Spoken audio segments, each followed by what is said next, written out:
Well, thank you. I'm going to start today with a land acknowledgement. We are all situated on various parts of the world where Indigenous people have made their home years before us. And we need to appreciate and honor the fact that the people that came before us were there to take care of the land, respect the land. And really the way people have been treated and the planet has been treated in the past is influencing how we're able to participate in the land today. So I want to acknowledge that no matter where we are, we owe the fact that we're able to enjoy this planet and enjoy the resources of this planet because of the stewardship of previous peoples who have been here before. And despite trauma or unrest or positive things, it's all contributed to the way we are able to enjoy our planet today. We're now going to do a bit of a fun networking piece where we're able to just meet people a little bit more face-to-face, and we do have some breakout rooms that we were going to use for that. I know that we only have a few people on the call today, so I wonder if maybe instead of using all 4 breakout rooms, maybe we'll just use the first 2 breakout rooms and have some smaller group discussion, and it'll just allow you some time to get to know people that are on the call, maybe explain what your favorite chapter of the book was if you read the book, or just introduce yourself and get to know everyone. We won't have translation in the breakout rooms, so if people who speak both languages can help a little bit in translating if need be, that would be wonderful. And so we'll spend just about 5-10 minutes in those rooms, and then we'll come back to the main room. So you can choose either room 1 or room 2. Maybe we'll get us well, we won't use room 3. Let's stick to room 1 and room 2, and that way we can have a little bit of a smaller group discussion. So feel free to click on whichever one you'd like.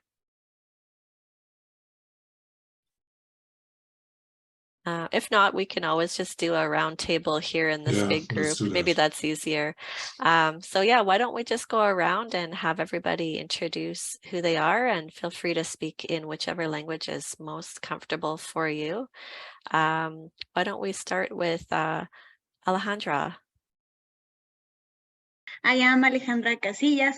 I work in SPP. I happily work in SPP Global. I am in charge of all prices and standards. I live in Mexico City.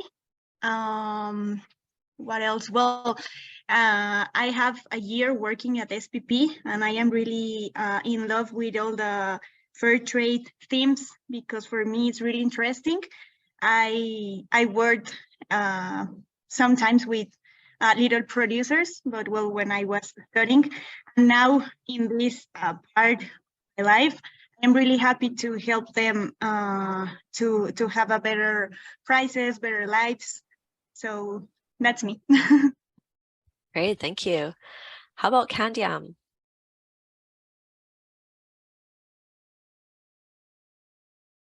Hi, good morning, everyone. I'm gonna activate my camera. How you doing? It's great to be here. I'm glad. I also work at SPP Global, and I'm happy to be able to support this fair trade movement and support small producers. And I'm really interested in taking part in this webinar today. Thank you very much. Yeah, let's stay in the big room. Okay. How about Gavin? Hi, I'm Gavin Fidel. I'm one of the editors of the Handbook, and special thanks to Aaron for organizing this event. Thanks so much, and I'm looking forward to the talks. I have to run off to a class I have to teach. I have a guest speaker in from Mexico City, actually. So unfortunately, they were booked at the same time, but I'm hoping to. I've heard Jeronimo before, but I hope to hear the talks again. Thanks so much for showing up. Thank you. Thank you. Good luck. How about Ruth? Hola, good morning, everyone. It's a pleasure to be able to share Buen día a todos. Es un placer estar con ustedes. this moment with you. I work at SPP Global, Trabajo en SPP Global. and I'm very You can switch. Yeah, you can switch. I'm really interested in knowing what this webinar is going to be all about. Thank you very much. Thank you, Ruth. How about Louise? Hi, my name is Louise. I work for La Siembra Co-op. I've been with them for 6 months, so I'm eager to learn, and I've been so far really enjoying the other two, so I'm really happy to be here. Welcome, Louise. How about Thomas? Hi, yes, my name's Tom. I work for La Siembra, the co-op in Canada, and also Equal Exchange, the co-op in the US. So thanks for organizing this, Aaron. Thank you. Let's go with our speaker, Elena. So sorry, Elena, I'm from the Fair Trade Advocacy Office, and it's the main aim of that office is to do advocacy towards EU institutions and connect with the fair trade movement globally in feeding that work. So learning from experience, but also incorporating the needs and interests. And there I am focusing on human rights and environmental due diligence because the EU Commission has proposed legislation on this topic. Great. Yeah. And Also looking you'll have forward. a chance to talk a little bit more about your chapter later as well. Jeronimo? Hello, I'm Jeronimo Pruijn. I'm Executive Director of SPP Global. We'll talk more about that in a while. And I'm very happy to be here and to thanks to Gavin and the other co-writers of their conviction that I should be writing a chapter in this book, because I made it hard for them to achieve it.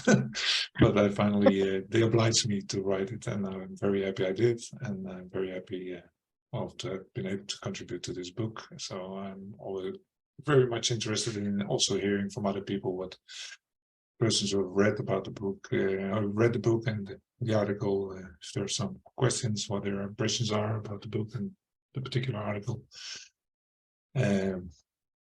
So I'm happy to be here. Thank you very much for the invitation.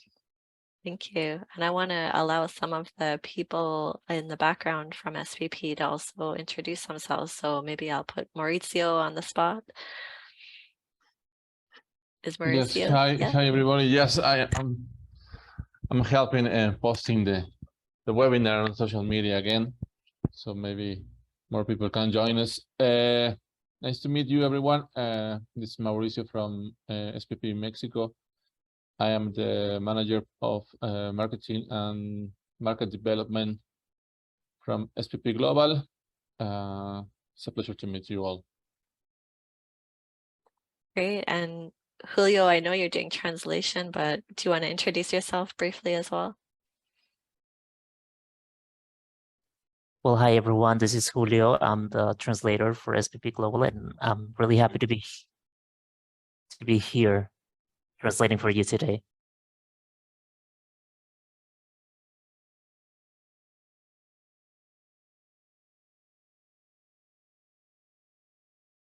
Hi everyone. This is David Lascano. I'm responsible for certification and channel at SPP Global. I'm happy to be here with you today. Thank you.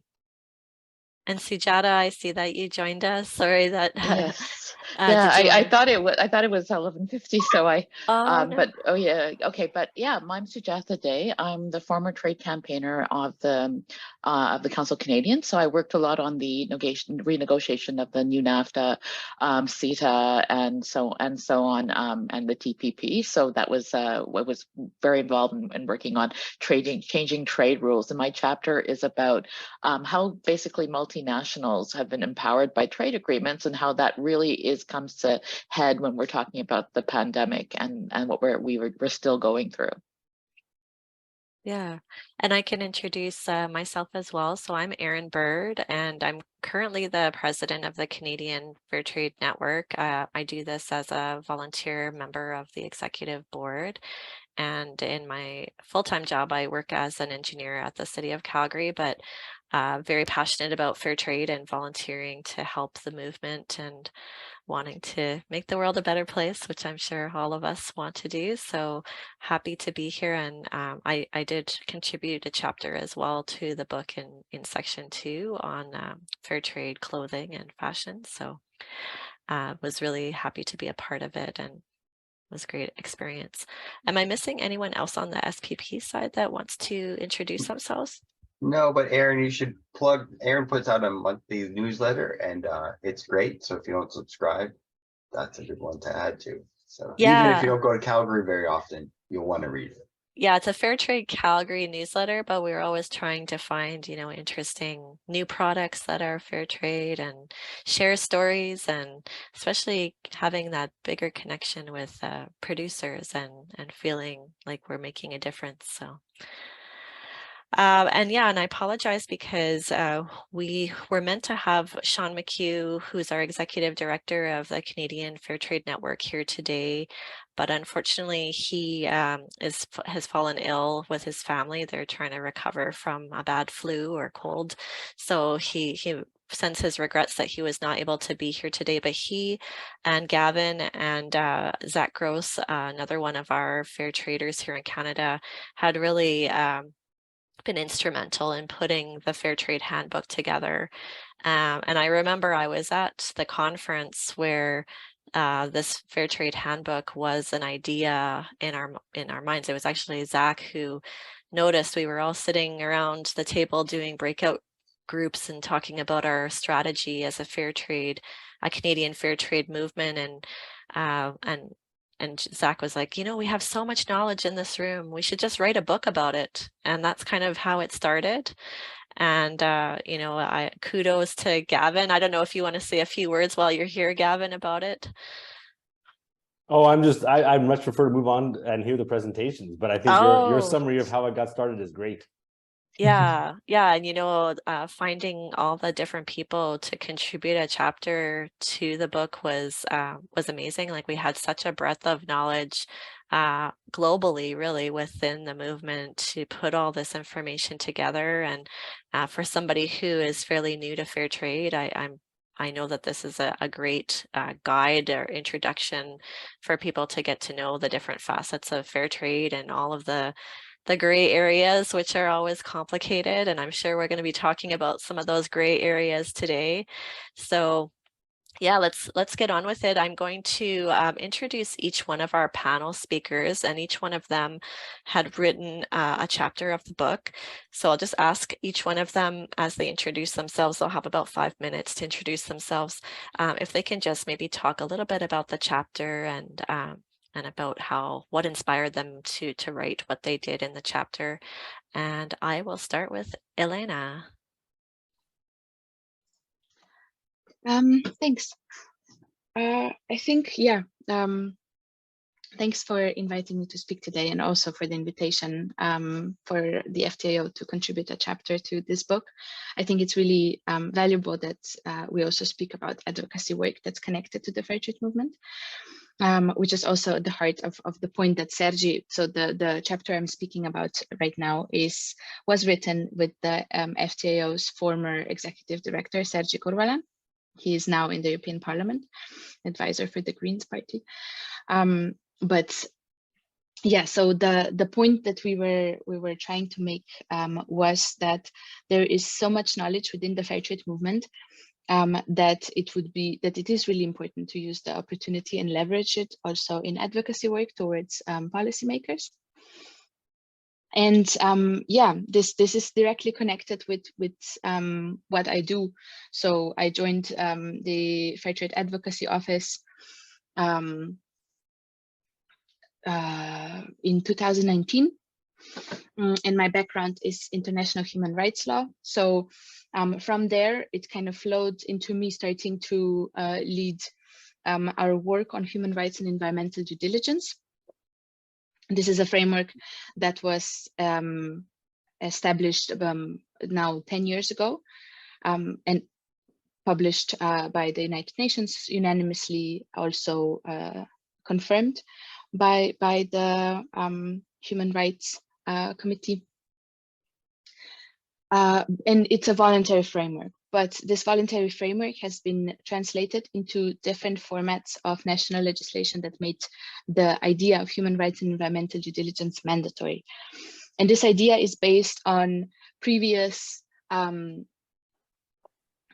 use of the due diligence principle by companies, where they look at risks at hidden risks before mergers or any kind of other business activity, and turns it around into companies being obliged to look at hidden risks that their own operations are posing to other people and the environment throughout their value chains. So this seemed really intertwined also with the aims of the fair trade movement. So also how we approach it in the chapter, with the goal of offering fair trading terms and ensuring respect for labor rights and other human rights conditions in global value chains. The fair trade movement has already been working on some format of this kind of approach towards global value chains. So decades of experience can really feed into this EU level conversation now that the legislation is being proposed. And from our perspective, it was really interesting to connect with the main emphasis points of the fair trade movement, such as, for example, the importance of purchasing practices, the importance of pricing mechanisms, and the role of living incomes and living wages within ensuring better conditions in global value chains. So giving special attention to these two elements was quite a unique approach towards the legislation at EU level. So we kind of developed a niche where we started to be recognized as an important contributor to the conversation around this legislation. And we managed to really shape the conversation in that way. So using the experience that the fair trade movement has gathered until now, but also connecting with different actors within the fair trade movement. So experts that work specifically on living incomes, or for example, people from producer networks, people from SPOs, producers themselves sometimes, really bring an important perspective to the EU conversation that would otherwise not be there. Other civil society organizations are doing really great work, but the emphasis when it comes to rights holders is often focused around workers, for example, or other very important groups. So not discounting anything about that work, which is essential. Just saying that from the fair trade movement's perspective, the view of smallholder farmers, for example, is a really important addition. And yeah, through that, making the case that human rights and environmental due diligence will never work as it is intended to work if, for example, purchasing practices are not addressed. And we approach this from the perspective of minimum prices and learnings from the use of fair trade premium. We don't generally focus that much on the label of fair trade, but capitalized on the experience and the people that can speak about these topics. And it's been really valuable. So it seems from our perspective as a key approach to making fair trade principles wider than the movement itself, which really counts on consumer uptake of these products. But on the other hand, we also need to address these issues systemically as we are looking at systemic issues. So policy work, yeah, is really key. And we see that we can engage with it well. Great, thank you so much, Elena. Yeah, it's like you said, it's an important piece of the work, and it's not the only work, but we need to attack it on many fronts. So it's very important. Thank you so much. How about we go with Sujata next? Okay, so I am talking about COVID and trade agreements. And so basically, I was the trade campaigner for the Council of Canadians working on the renegotiation of NAFTA. And so this was kind of what, I've been sitting for the last I guess, 5 years, going to different summits, going to different civil society stuff and working around the world. And then all of a sudden we come into the situation where everything basically shuts down. Basically we're doing the renegotiation of NAFTA and it just goes to the Senate. 3 readings in 1 day, everything just shuts down. So I'm sitting there going, okay, well, what's going on and where are we at? And kind of reflecting on my experiences of having to work on these trade agreements. And so it was a very reflective time where I got to look just to think about what is it that we were trying to get to when we were trying to look at trade agreements and why we wanted them to change and where we are at in terms of how the world changes during the COVID time. So basically, so when we look at the state of the world, we all know that there is a large amount of problems. For example, we know about the richest 1% who have twice as much wealth as 6.9 billion people. These statistics keep changing, so I hope that every time I do my presentation, I have to redo them because it gets worse. And 69 of the biggest entities in the world are corporations, not states. And 100 companies are responsible for about 71% of global emissions. And so we know that we have this thing where we have a major global environmental and inequality crisis. We know that global trade, instead of being helpful to this problem, is making it worse. It's making the environmental crisis worse, and it's making our inequality crisis worse. And we know that that has been worse during COVID. So when we often with Council of Canadians, people will say, well, you guys are anti-trade, you just don't want trade.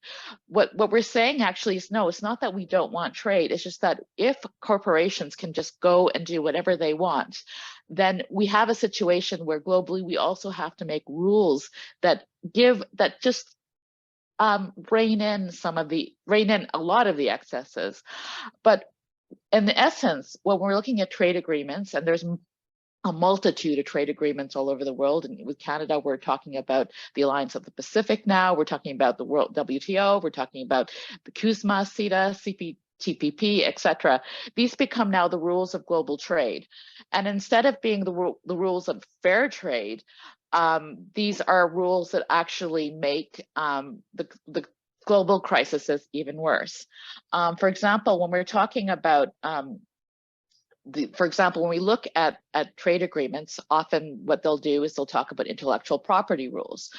So those rules will make drugs and extend patents and extend intellectual property rights for pharmaceutical companies. Well, that is actually not even a free market idea. What that does is actually make drugs more unaffordable for people.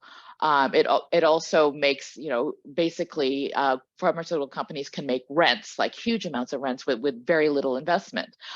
We have all heard about the investor state dispute regulations. So what basically that means is that corporations can use many trade agreements to counteract regulations that are made in the public interest. So what happens is a corporation then has the right to use these trade agreements to sue the government over environmental regulations, for example, or over things that they're doing to make things better. And as we have governments become in this situation where we have to regulate, we have to do things for the commons, and these investor state dispute regulations straitjacket basically the governments from action, because they're very expensive to fight in court, and they're very expensive in terms of the settlements that are reached at the end. And that's something that we managed to get out of the new NAFTA in some ways. Well, not so much for Mexico, but it's still, I see that it's very much straitjacket. I mean, it's being used right now, the new NAFTA,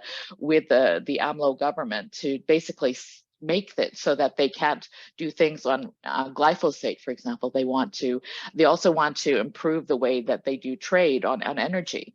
Or they also want to basically nationalize energy. And those are things that are very much being attacked by the new NAFTA.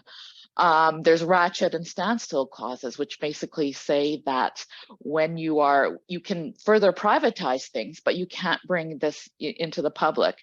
There's regulatory cooperation, which means that basically mostly industry groups sit around and meet and talk about why regulations are unfair and so basically they sit around and game the regulations to their own interest. And often those regulations are things on food safety, or for example, in Europe, we found out with CETA that they were talking in these regulatory cooperation committees about how to undo the precautionary principle in Europe, which is a very socially minded set of regulations which say that we have to very much act in the public interest when there isn't adequate information, instead of the contrary, of where we have to prove there's something wrong with a different standard. So basically, these rules are kind of bringing a neoliberal trading systems, which means less government and more power to corporations in a time when we actually need more empowerment of communities and people and environmental rules and so on. And so what I looked at in COVID is very much what we're seeing in COVID is that there's been, and many people have talked about vaccine access, right? In the WTO, there is TRIPS, which makes it so that these patents are protected for vaccines, which is something that's extremely important if you're going to deal with the COVID crisis, because we have to be able to protect people in the southern world. Because if we don't protect people in the southern world, basically we don't have the capacity to protect, to even get out of this crisis, because there's always a new variant and so forth. And so we've all heard. A lot of the campaign right now is the People's Vaccine Alliance, which talks about, basically what happened is that rich countries got in there, bought all the supply, and we're still in a situation where 25% of people in Africa are not fully vaccinated. There's a goal that they put, which is 70% of vaccination, which has not been achieved in poorer countries. So we're talking about a situation where all these rich countries are using vaccine nationalism and basically monopoly power of these big pharmaceutical companies, and though that monopoly power is making it so that other countries cannot afford and it's not just about the vaccines, it's also the multiple treatments that are for COVID, which are in the hands of richer countries. And so that is very important when we're going in. I mean, we were talking about country, and the last statistic I saw is probably out of date, but Pfizer has made $26 billion. They're making $1,000 a second over it. Pfizer, BioNTech, and Moderna combined produced 5 new billionaires. So we're talking about and often what's interesting, for example, in Montreal, they're doing the Moderna plant, which is a lot of these companies are being given public money, but they're not accountable to the public at the end for massive profits that are not necessarily within the public interest. So these are very important mechanisms, because we're talking about, it's not just about vaccines. It's about all the other treatments that are also protected internationally, and about technology transfer to the southern world. When we're even talking about environmental technology, for example, these trade agreements are often very biased in favor of wealthier countries, and also of multinationals within these developed countries. So basically, what we need to do, and this is what I talk about in my chapter, is try to come up with ideas of, we know what our trade agreements are not doing, but what can trade agreements actually do in the future? Because what the problem is that a lot of the human rights mechanisms that we have in our human rights and environmental mechanisms often do not have binding standards, but trade agreements, they do. They have very much binding corporate rights within them. So how do we talk about things like binding environmental and social standards? How do we deal with things like tax evasion and transparency around where money is being transferred? How do we deal with things like human rights, minimum labor standards, and rules of global trade, which instead of empowering corporations and making trade like this even thing that corporations can all go anywhere and do anything they want, but empowers democracies and communities? Thank you. Thank you. Thanks. And we'll go on to Jeronimo, our final speaker. Hello again. Thank you, Erin. Thank you for the former speakers. Very interesting to hear all these and encouraging also to hear about their work, which is very relevant for small producers actually. So, well, thank you for all being here. Also good to see Thomas from La Siembra and Equal Exchange. He's also part of the standard committee of SPP and also always contributing a lot with very important visions from both the market as well as from their experience with small producers, which is quite broad. So, well, my contribution in this book is about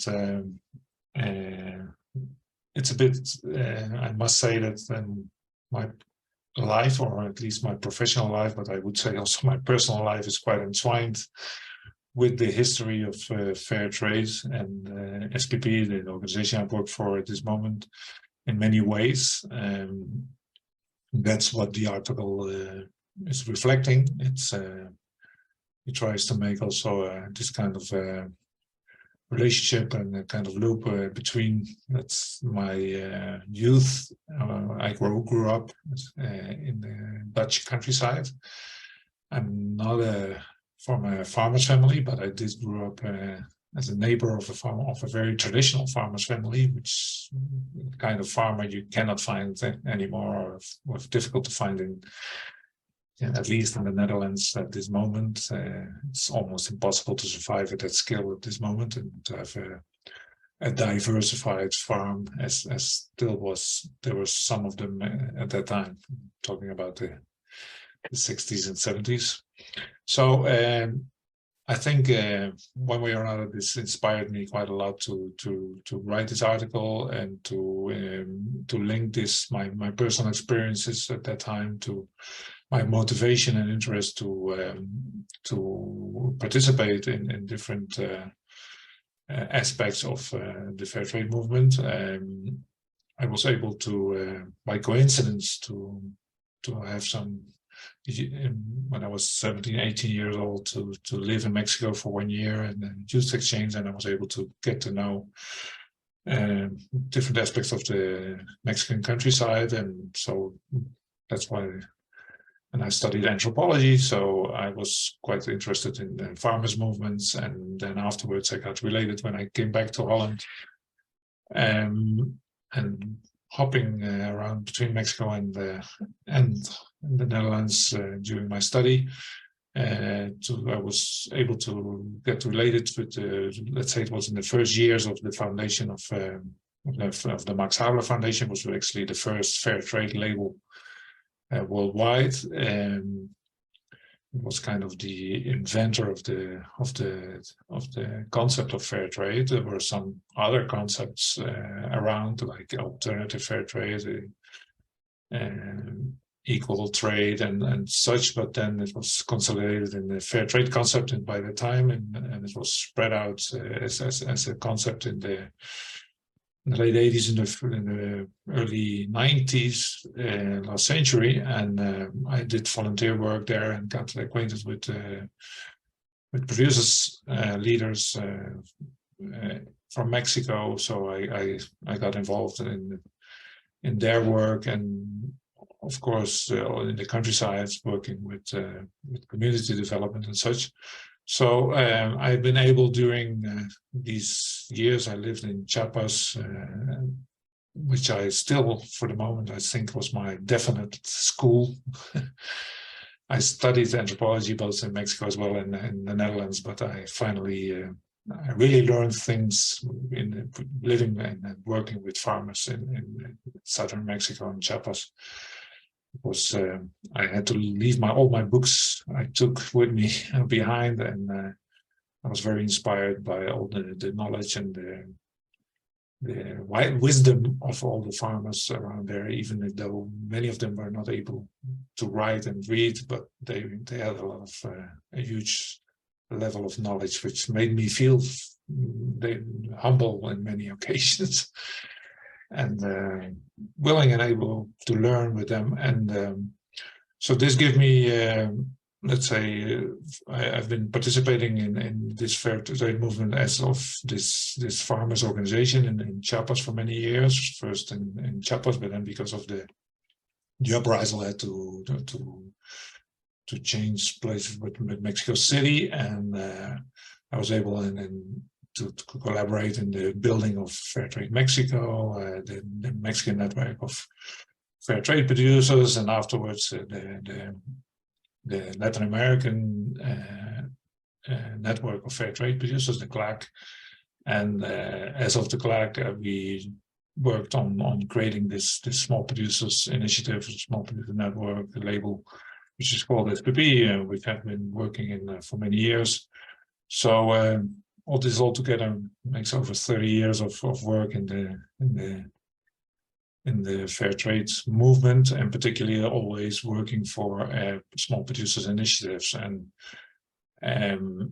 as Elena said before, it's not always the case that the voice of small producers is taken into account or heard well enough in all spaces for policy making, of course, on trade and on production issues. And this is, of course, what we are striving for at SPP. And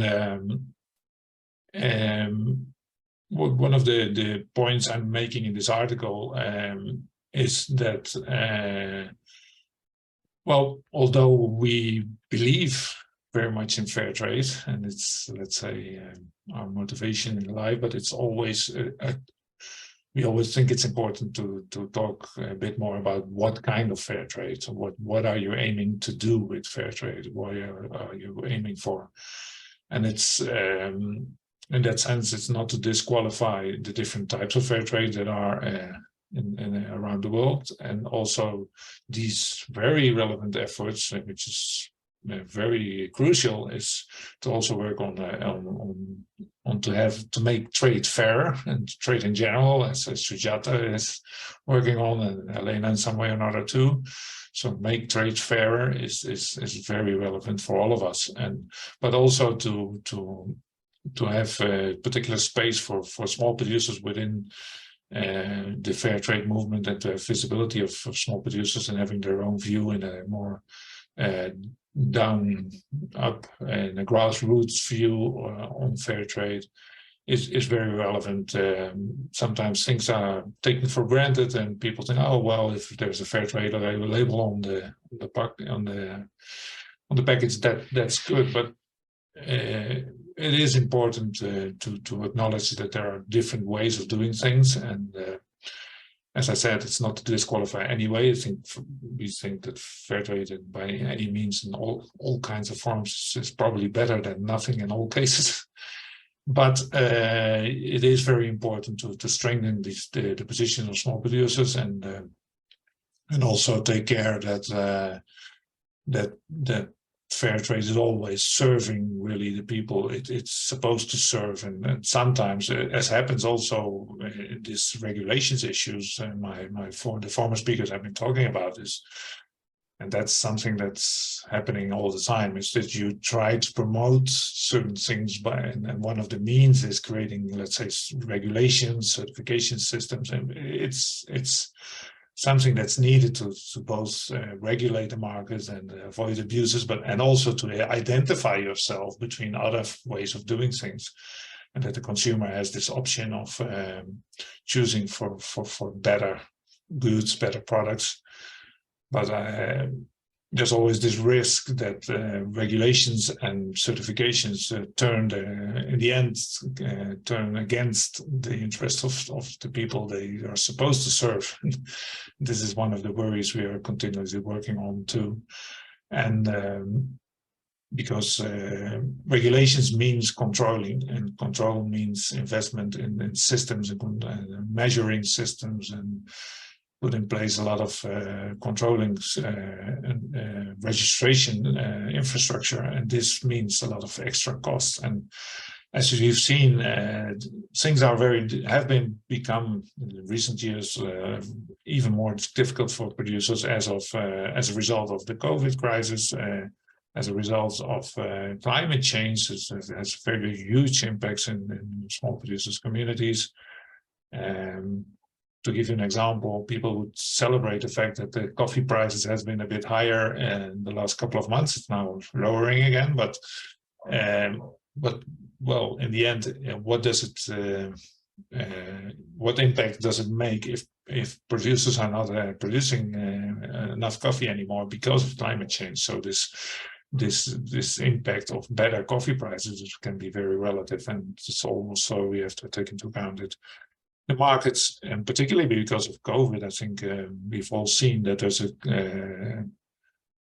people here present would probably affirm that the market has been concentrated each time more in these big service companies and the big multinational companies, which control also the distribution market, and they are not necessarily not all of them at least, and most of them are not very much interested in competing on sustainability, but more competing on price setting towards consumers, and to taking to a certain extent advantage of the fact that there is a dip in the capacity, in the consuming capacity of in many countries, particularly in Europe and North America. We see that for example, the organic markets is for the first time in about 30 years is having a backlash which is quite strong of several, even in some countries 20 to 30% of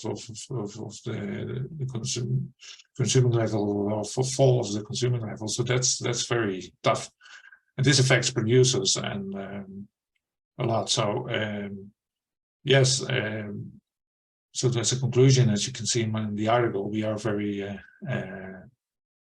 in favor of and very positive about the capacity of fair trade, but it always is important to take into account particular interests of producers, and to have their particularly small producers, and to be sure that their voice is heard and their values are recognized also, because it's also to recognize the contributions that these producers make, not only for themselves and for their local economies, but also for the rest of the world, and in terms of promoting, let's say, less contamination, to preserve the nature and ecological resources, and avoid at least or mitigate climate change, and that's for the benefit of everybody. So this kind of work should be recognized, and that's what we're working for at SPP. So again, I'm back where I was when I was young, that I'm seeing, let's say, the difficult life small farmers have to survive, and well, I hope to be able to continue the rest of my life in this kind of struggle and contribute as much as possible. Thank you you very much. Thanks. So we'll move into some of the questions that that we have put out there, and I'll start with Elena, because in your chapter you're talking about how the priority on market competitiveness works against the philosophy of fair trade. There seems to be this tension between competition and then fair trade, and having, you know, some minimum standards. How do you think the market competitiveness will it always remain, and what could put pressure on changing this mindset or changing the system? Thank you. Yeah, I think that's at the heart of how we approach advocacy in the EU policy space. Throughout different policy processes, so including also due diligence, what I mentioned, but it ties really closely to what Jeronimo was just speaking about. So there is this market concentration of actors, especially in the agricultural sector, but we can observe similar patterns also in the mining sector, or in some cases, clothing sector, and so textile sector. So all sectors recognized as having increased risk of human rights environmental violations by the Commission, for example, in the due diligence legislation proposal. So these market concentrations really make it impossible for any kind of even imagined competition to take place, even if so it really makes a great example of how this theory only works in imperfect conditions that do not correspond with reality. And not only is this not in line with the fair trade values, it's also not in line with any of the priorities set by policymakers or international institutions for the future. So if the Corporate Sustainability Due Diligence Directive proposal that we wrote about speaks about addressing the short-termism in global value chains, so the focus on short-term profits for shareholders, addressing the widespread violations for human rights and widespread environmental contamination, just outsourcing of these bad practices to countries with less leverage to enforce better standards. All of these aims cannot be achieved without also addressing power imbalances in global value chains, which are the result of this, I don't know, like a faith into competition in a way. So that's how we keep getting against this concept, because this focus on competitiveness of offering, because the focus of competitiveness is focused on mainly prices. So we see a race to the bottom of companies requiring or wanting to offer a product that is with a lower and lower price, at the same time keep wanting to make wide enough profit margins so that they can keep paying out, not sure if that's the right word, but dividends, I guess, in English, to their shareholders. So both of these elements coexisting simultaneously create really strong pressures on prices. I guess this is at the heart of the fair trade movement. And we see this is now becoming more and more apparent. There's also a research that was done, a very comprehensive survey done by the ILO in 2017 that found that on average across sectors, over 50% of producers or suppliers asked for that research reported that they're selling below the cost of production. And that specific research by ILO then made a correlation between these lower prices received and, for example, lower wages that were paid to workers.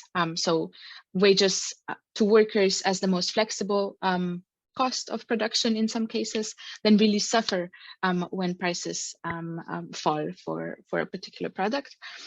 And so we come from that perspective, also looking at every other EU policy, such as, well, I will focus on due diligence, but it can also be connected to, for example, the new ban on products made with forced labor, on imports of products made with forced labor that the EU Commission proposed a few months ago. So it's impossible to talk about achieving aims of these legislations without addressing market imbalances of power that lead to prices that are predatory, that force producers that do not have the leverage to ask for a price that would actually satisfy costs of sustainable production. Here also that means climate change mitigation and reduction of impacts. This is really one of the things that is emphasized most when we speak with producer representatives, that this is something that they are really suffering from right now. So both costs of climate change harm, but then also these new rules, such as the due diligence legislation, will just come in the form of compliance. So the way that the European Commission proposed this legislation right now is the due diligence process relies on contractual clauses. And these contractual clauses would be passed down from the company that needs to report on their due diligence to their supplier. And within that clause, the supplier is also encouraged to cascade that. So they call those cascading contractual clauses, and they would be paired with third-party verifications. So basically, a tick box exercise that removes accountability from the company, while at the same time placing a burden on all the other actors throughout the chain. And this was found also by OECD, looking at the examples in the mining sector of existing applications of due diligence. Companies will use most companies will use every possible way of passing on the costs, while at the same time setting up higher contractual requirements. And again, these power imbalances make it impossible for suppliers to demand anything different, and just have to be squeezed between these raising expectations and lower prices. So yeah, that was a long answer. No, that's really good. And I mean, Jeronimo, as representing the people that are being squeezed by this trickle down of accountability, how can the SPP and how can members that are working for the cooperatives, how can they, I guess, change that or strengthen their voice or strengthen the power that they have? Well, it's something that we aim for all the time, to say so. That's why we're here for, and that's why we're organized. Finally, the only way to achieve this is to increase, let's say, the power of the voice, of the strength of the voice of producers in this respect, and that's why organizations like SPP, which is finally, it's not a labeling organization in the first place, it's in the first place a farmers network. And that's why it's so important for us to get our voice heard, and to the producer's voice heard, and to link up also with all kinds of other organizations, and to make clear that within the fair trade movement, we have to be aware of the fact that it's not only about selling product with labels on it. It is about improving the conditions to participate for small producers and to change the market as a whole. And I can give you an example. We have now this problem of in the sector of bananas. There's a very strong increase of cost of production because of COVID, because of logistics, of the fuel crisis, the container crisis, etc. So producers on one end are claiming for an increase of, let's say, minimum price within fair trade systems. And on the other hand, if we talk with the brands in the market, they say, well, if we push the prices up, the distributors will just abandon us right away. And they've told us that if we keep on this raise of prices, of minimum prices, they will stop selling any fair trade product in some chains. And we're not talking about normal distribution channels. They were talking about organic, somewhat conscious distribution channels in Europe, for example. And this is a very harsh situation in which we have to work together with our brands, with our trade companies. And they are also squeezed, let's say, by the market, by the ones who have the real power in the market, which are not the brands, really. They are really it is finally a lot about the distribution channels, and this is both the case in the conventional supermarket chains, but it's also more and more the case in the particular organic, more fair trade oriented distribution channels, which have fortunately been growing quite a lot, particularly in Europe and also in the United States to a certain extent, in Canada.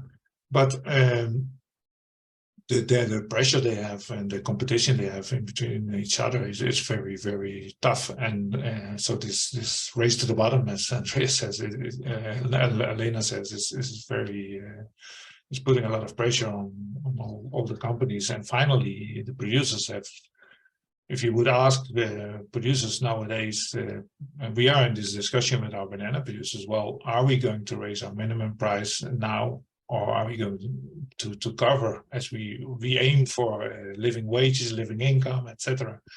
But if we do this now, probably we'll have less earnings because the market will drop us, and then we'll be delivered to the conventional distribution channels, which pay a lot less than our current minimum prices. So this tension has always been there within the fair trade movement. It's kind of a normal, let's say, situation, a normal pressure. I've been part of the Standards Committee of Fair Trade International for 6 years. So I know the pressure of the distribution market is sometimes very, very tough. And they are sometimes they were capable of making phone calls during the committee sessions and put pressure on the decision making. It's things like this happen, and that makes things very tough. And so the power of the market. So to a certain extent, one way to change this is to change legislation and to make this kind of due diligence and to protect human rights and environmental issues through legislation. But if we don't do this together with producers and to look what this implies for on the ground for producers, the effect might be just the other way around, that you're just helping to expel these small producers from the market. And that's what we're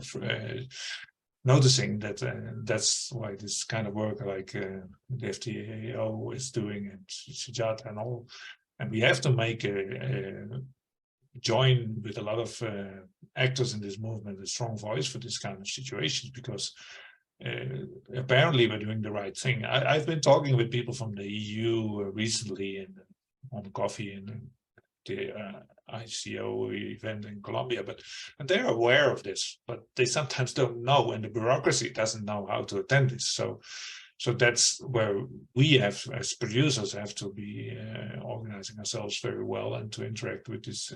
But it's difficult because we don't have the means many times to be present at all these forums, at all these events, and it's cost a lot of money, a lot of capacities we're trying to build, and we're fortunately able to have more and more capacity to participate and to make our voice heard. But there's not much of support, let's say, to make this kind of things possible. And so the claim, let's say, and the call would be also for public and private institutions to help to make this kind of unbalanced power, to make this, to get a more level playing field, is very important. And I think the world is aware of this, consumers are aware of the need, policymakers are aware, but they don't find a way to do it. And so we have to help them.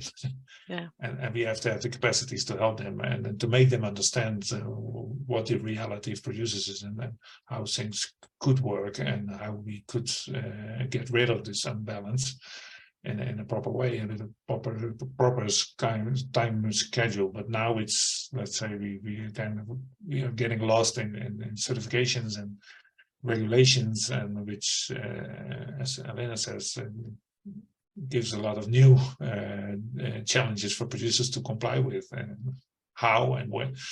And sometimes people even say, well, there's money, there's a fund available. Yes, but the regulations to get access to the funds are very complicated, and it's not clear how this will work. And so probably when this kind of money is getting into the field, and the legislation is already applied, and people will drop out. And the same people, as always, the bigger companies will be the survivors, and they will get stronger and stronger. And the space for smaller production and local small scale production, small scale economies, local markets will be more difficult each time more. So we need a lot of to build together this strength in capacity building, to strengthen producers initiatives, and to work together with policymakers, etc. So there's, I think there's opportunities, but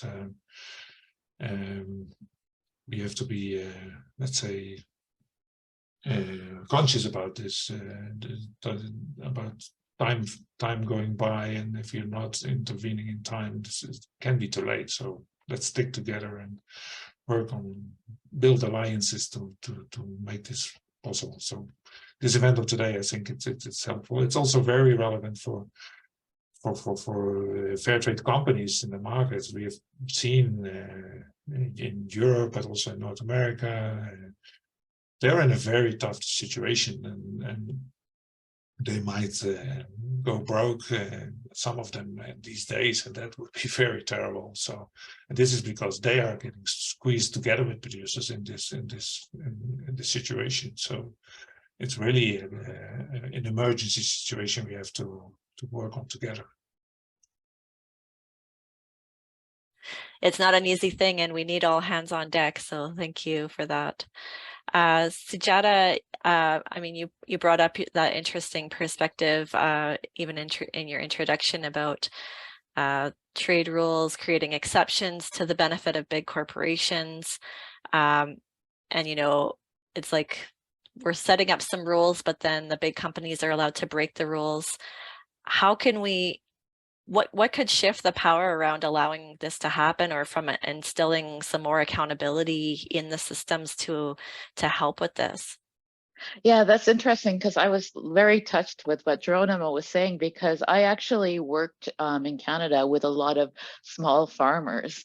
And what was really, really difficult on their perspective was that they were farming.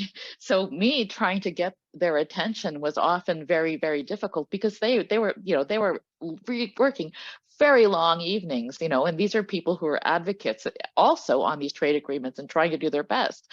And so, you know, so basically, you know, we're out there trying to lobby and do all these things, and the big companies are all there. Like, for example, when we were working on CETA, the Cattlemen's Association was in Brussels right there. They'd camped out. They were right there with the elected people, and the little farmers were, you know, they were trying, but it was much harder to get at that system.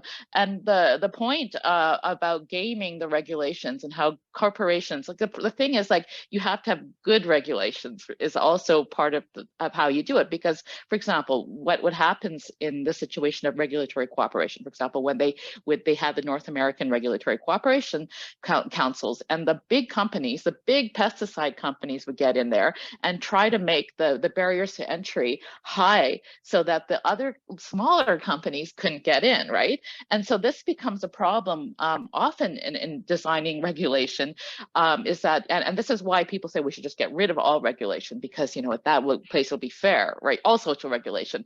But the problem is, often what will happen, like, for example, when we're talking about green labeling or environmental labeling, there's a situation where, you know, industrialized big companies will say, well, that practice in that country is wrong. We don't like it. They may not have any scientific basis for that, for what they're saying, but they make that hurdle, so that, and that discriminates against, you know, this a producer in another country, because they make it so the cost is so high to get to the regulation, that therefore only the big players can actually do it. So this is a very interesting question, because, like, for example, when they do things like regulatory cooperation, which they say is voluntary and so on, the players that have the time, the energy, the experts, the lawyers, the technocrats that are, you know, and have the time to actually work on these regulations are those that are multinational. So we get the kind of system that we're working on. So how do we actually change that is always a political question. And one of the things that we tried to do in Canada is we changed the way they did trade in Canada. So that was one of the ways we tried to do it, because before they could do anything they wanted to. They didn't have to do any consultation. They didn't have to bring it to Parliament beforehand. They didn't have to have an economic analysis. They didn't have to do all these things. So we tried to, in that system of how they come to a decision on trade, we changed that somewhat. Not as much as we would have liked to, but at least it isn't this archaic system where we go in and we know that, corporations have already come in and they've already, like big corporations have come in and already written practically the legislation for them and beforehand, but at some point that there is an entry point for those that are involved. Also changing the trade practices so that when you're making all these regulations, you have to systematically attempt to get the voices of those that are not, like, for example, Indigenous voices in Canada, or to systematically make sure that you're getting, or if you can't do that, at least have the analysis there. Because often, I mean, with small farmers, I mean, you don't have the time to tend all these things, or to have the expertise to understand all these questions. So yeah, it's a hard question because it's about the rapport de pouvoir. It's about the basically the forces of power. And on one hand, you can sort of at one point change the policy to make sure that it's fair. But at the other hand, it's always about social organizing, because even if something exists on paper, if there's a rule and nobody follows it, it doesn't matter. So it's about constant organization and constantly finding the ways to empower those people through the rules, but also to be at the table. And that is the part where, it's the processes around how we come to these decisions also needs to be changed, to be more transparent, to be, to even maybe, to find funding to even to bring those voices around the table is one of the ways to do it. And so those are things that, I mean, in Canada, I mean, we were very jealous of the European Union because they actually had, I mean, compared to Canada, we had absolutely no mechanisms of, European Union had actually mechanisms of where people were invited into the process. They were often staged, they were often, not ideal, but at least there was the mandate to do that. In Canada, we didn't have that, and so that's what we tried to move to get us towards. But and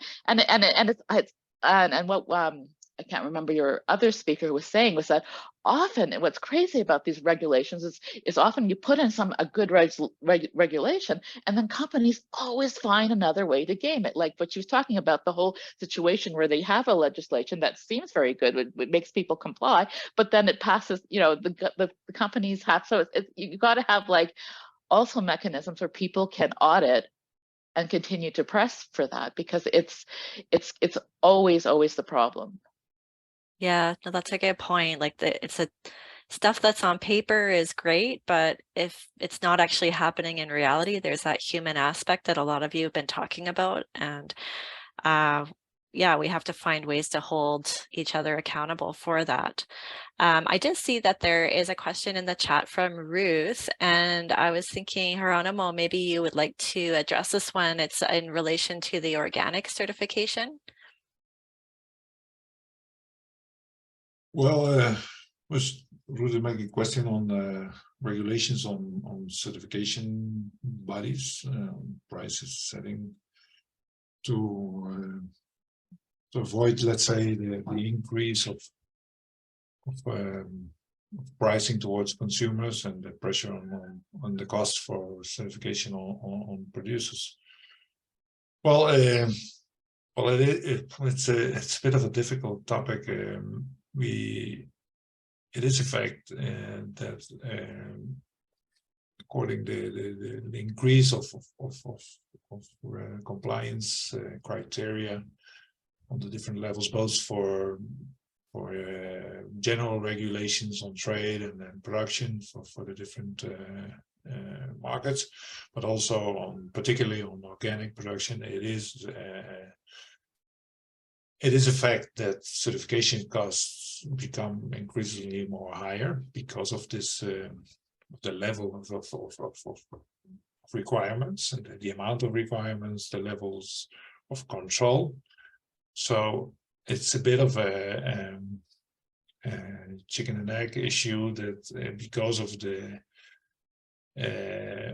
people not complying very well with and getting back around the legislation, let's say, and doing right tricks and people being conscious about this promote that regulation is stricter, but more strictness implies more controls, more costs, and who can comply with this, and on paper or in real life, but many times it's just on paper or written digitally. Yeah, so we're in the same dilemma. Is by the same big companies which have a huge amount of capacities, and they have huge teams of people able to manage information and to apparently apply with and comply with all these regulations. So it's a bit of an endless story in that sense. Yeah. And so, of course, we would be in favor, and we have been promoting as producers that also there's sometimes in some aspects, like for example, in the organic market, there's quite a lot of regulation on what to certify, but it's not that clear who is controlling, let's say, or supervising or what are the regulations to supervise the certification bodies. So there is some highs, there are some things to improve, of course, but it's also, it depends on producers also themselves. We see each time more that producers actually are shifting from one certifier to another, which to a certain extent might be a good thing, because the certifiers have to be aware of the fact that they have to do, let's say, the job also in a proper way, and also with fair prices, let's say. And then there is some competition. There are also the risk of competition is always that people do a bad job for little money. So yeah, well, there is definitely a lot to improve in certification, in the supervision of certification schemes on both pricing as well as quality management. But it's just so it's not to say that this is not important, but it is. But I think it's just one of the many pieces we need to put in place. Yeah, thank you.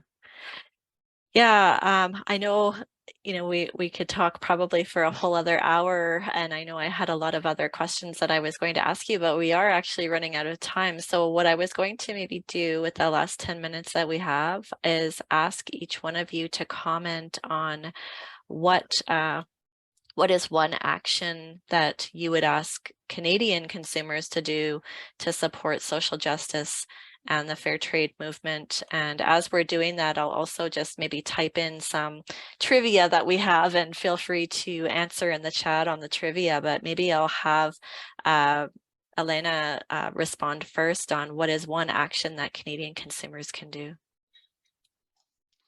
I think from my perspective, in the policy space, I think the most important action is not to just act as consumers, but really citizens expecting fair policy from the government. And so that would include, being active citizens. That involves campaigning and, actively requiring better, approaches to global trade.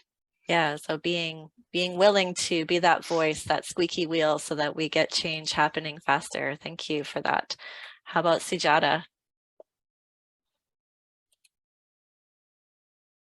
On the same thing, I do think an active people and informed people are very important, but I would add to that also that people need to be trade literate. I think that often in Canada, people feel that all the economic decisions and all the business decisions are in this other realm and we don't really understand it. We don't have the expertise to look at it. We don't have the right to see it. It's something between companies. They'll deal with it. And I think that we have to look at it and take away, especially in Canada, the discourse, especially when we were working on the trade agreements, was basically like, well, this is something that corporations should be involved in writing. They understand it. You and civil society, you understand nothing.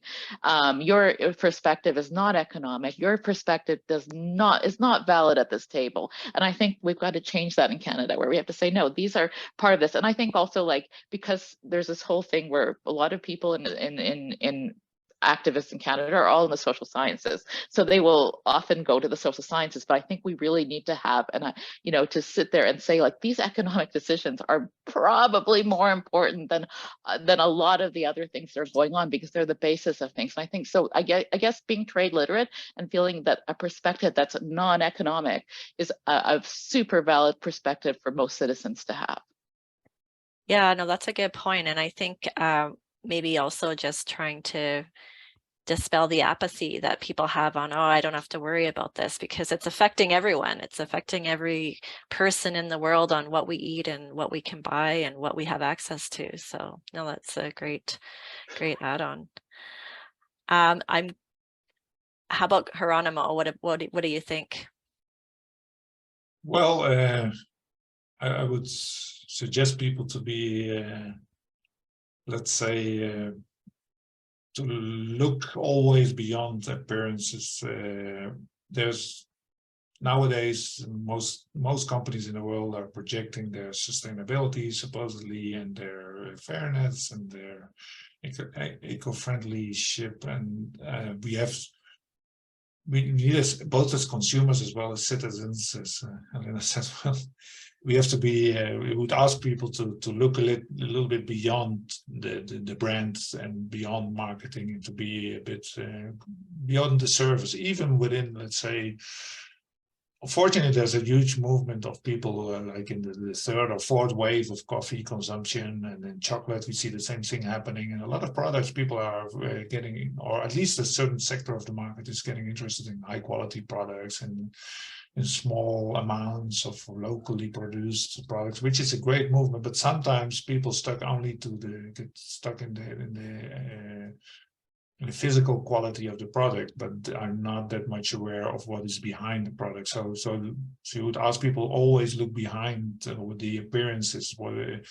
What if the company is saying something or claiming something with a logo or with a brand or with a phrase? Well, look which company is behind it. Is this credible? In the case of our partners in North America, of course, in Europe, a lot of them are co-ops, which 100% are committed to this kind of practices, and not just one brand of. If you see that a fair trade brand or organic brand is just one brand of about 200 brands this company manages, then you're not buying something of a truly committed company, but just one who is taking advantage of a certain hype in the market and a certain market opportunity. So there are not. So for us to change the world, it's really to as well as producers are truly committed to do things in a good way for them and for the world. It's also important to look who are you buying from, and it's not always possible to go to very conscious supermarkets, but at least the products you buy within this supermarket or within this distribution chain should be of committed companies, and then you can exercise your power and also press eventually, which is something in the fair trade movement has been. It was actually the way the fair trade movement got certain leverage in the beginning was by having consumers demanding supermarkets to allow these kind of things to happen and to get this kind of products on the shelves. And this is something we can still do as a consumer to put pressure on our supermarkets at the cashier, or by many ways nowadays we can mobilize consumers to participate in a way. But it's looking beyond the surface. It's, as I said that's why I chose this phrase of multitude of it's a phrase of a writer in 1860. I think he was very aware of people like Donald Trump going to appear in the future. He says, well, half-heartedness leads to nothing. Half good is not good, half true is untrue. So there's a lot of lies in the market, and a lot of appearances and people claiming things which are not true, and they're actually working against the interests of what they claim for. So let's go a little bit beyond the surface of things we see, even if it looks very nice and it's very polished, and or maybe particularly when it is this case, then we should be a little bit more suspicious willing to look behind and not be too confident and that all that looks nice is nice. Yeah. Well, that's a good point, Jeronimo. And it's nice to have the convenience of trying to rely on a label, but it's like you said, you have to look beyond, you have to do your homework, you have to have the relationship with the brands and the people behind the product. It's not going to go away just because you see a label on a product, because everyone's also trying to greenwash. So we have to be. Yeah, well, actually, just a second to clarify this.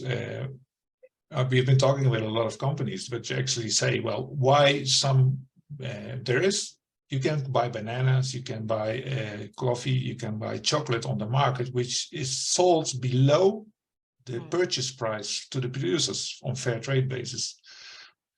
This is a reality we're living on.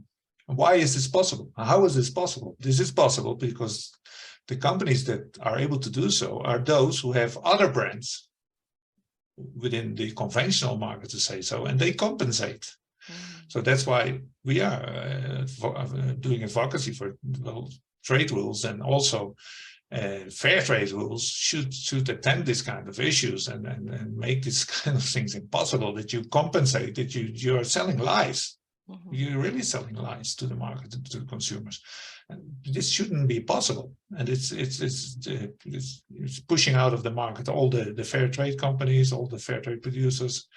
And these are really bad practices, which are normally accepted and are very common, even within the fair trade world, because of these practices of the bigger companies, which can compensate their losses on fair trade products with other products. And the producers are the victim of this kind of issues. That's what we call combo trade, but it's very common in coffee, it's very common in cocoa, it's very common in bananas.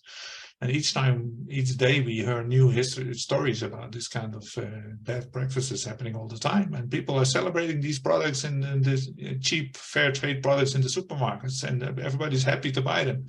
But they're buying SHIT. It's really not a good thing. And it's really sad also, because consumers are how do you call this, deceived by this kind of things. So, okay, sorry to No, that's okay. I know we're running to the end of our session. I did have some fun trivia in the chat. I'm just going to quickly put those in. So the first one was just asking about what system predicated the Fair Trade International certification. I think you heard Jeronimo talk about the Max Havelaar system. So if you chose C as the correct response for number one, you'll be right. Number two, for those of you who are very familiar with Canadian coffee brands, yes, Tim Hortons is the one that we're trying to work with to get them to offer fair trade. It's a very popular coffee brand, but not yet offering any fair trade. Number three, this is around the Sustainable Development Goals and which ones have key metrics related to social justice. I think this is another maybe trick question for those who might not know, but happy to get your guesses. I'm actually saying that it's all of the options, all of the above, because I think all of them contribute to social justice. So trick question for you. And then this last one is also just around organizations that are trying to champion social justice in existing policy. And maybe another trick question, because we feel it's all of the above as well. Yeah, that there's a lot of good people trying to do good work. I want to thank everyone for attending the session today. Sorry, we went a little minute over. We also do have a draw for a free copy of the book, and due to the small crowd that's here today, I'm saying that I'm going to give it to Louise, because I'm not sure if you already have a copy of the book, Louise, but random. Oh, you do. Okay, is there anyone who doesn't have a copy of the book who wants a copy of the book sent to them? Because I have, yes, awesome, Ruth, I will send you a copy. I hope it's okay, it's in English. So yeah, I'll send you a copy of the book. I'll get your emailing address and send it over to you. Thank you all for being a part of the session today. we will be recording this, so if any of your colleagues were unable to attend, stay tuned, and we will, oh, and there is a Spanish version of the book being worked on as we speak. I think it's actually getting quite close to being published soon, so I'm not sure of the exact time. Gavin might be able to tell us, but he's not on the call anymore, so once I find out, we'll let everyone know, and yeah, stay tuned for the Spanish version of the book as well. Thank you so much, and have a great rest of your day. Take care. Thank you. Thank you. Thank you very much. Thank you. All of you. Have a good day.